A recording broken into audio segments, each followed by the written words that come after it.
ఒక ఊరిలో ఒక తండ్రి ఒక కొడుకు ఉన్నారు. వారు వారి యొక్క పొలమునకు వెళ్ళి, తండ్రి, జాషువా, మన పొలం చాలా పొడిబారిపోయింది కదా, కాని దేవుడిపై నమ్మకముంచితే ఆయన మనకు మార్గం చూపిస్తాడు. జాషువా, నాన్నా, మనం ఎంత కష్టపడినా ఇక్కడ ఏమీ పెరగడం లేదు. ఇప్పుడు ఏం చేద్దాం?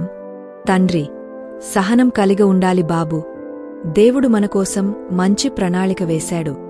అలా వారు పొలం నుండి ఇంటికి వెళ్ళుతున్నప్పుడు దారిలో ఒక వృద్ధుడు కనిపించి, బాబూ, చాలా రోజులుగా నేను ఆకలితో ఉన్నాను. ఏదైనా తినడానికి దొరుకుతుందా? జాషువా తన చేతిలో ఉన్న ఒక్క చెరుకు గడను చూసి, తాతయ్యా, తాతయ్యా, నాకు ఒకే ఒక్క చెరుకు గడ ఉంది.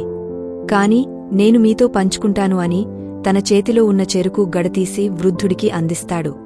అప్పుడు ఆ వృద్ధుడు కన్నీళ్లతో, దేవుడు నిన్ను ఆశీర్వదించునుగాక బాబూ. నువ్వు చేసిన ఉపకారం నీకు తిరిగి వస్తుంది. సరే తాతయ్య, జాగ్రత్త అని ఇంటికి వెళ్ళిపోయాడు. ఇంటికి వెళ్ళాక జాషువా వాళ్ల నాన్నాను చూస్తూ, వృద్ధుడికి నేను నా చివరి చెరుకు గడ ఇచ్చాను. కాని ఆయన చెప్పినట్టు దేవుడు మనకోసం ఏదైనా చేస్తాడని నమ్ముతున్నాను. అది విన్న తండ్రి, బాబూ, మంచి మనసుతో ఇచ్చినది ఎన్నిసార్లు తిరిగి వస్తుందో ఊహించలేవు. చూద్దాం దేవుడు మనకేమి సిద్ధం చేస్తున్నాడో. అలా కొన్ని రోజులు గడిచిన తరువాత, జాషువా, నాన్నా, ఇది నిజమేనా? మన పొలం అంతా చెరుకుతో పచ్చగా మారింది. తండ్రి, ఇదే దేవుని మహిమ బాబూ. నీవు పంచుకున్నదానికన్నా ఎక్కువగా దేవుడు నీకు ఇచ్చాడు. గ్రామస్థుడు, మనము అంత చూసినప్పటి వరకు ఈ పొలం బీడుగా ఉండేది. కాని ఇప్పుడు ఇంత పచ్చదనంగా ఎలా మారింది?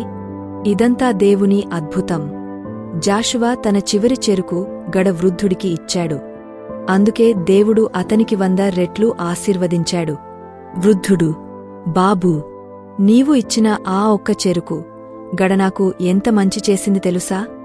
దేవుడు నిన్ను ఆశీర్వదించాలనుకున్నాడు. కాబట్టి నీ పొలం సుసంపన్నంగా మారింది.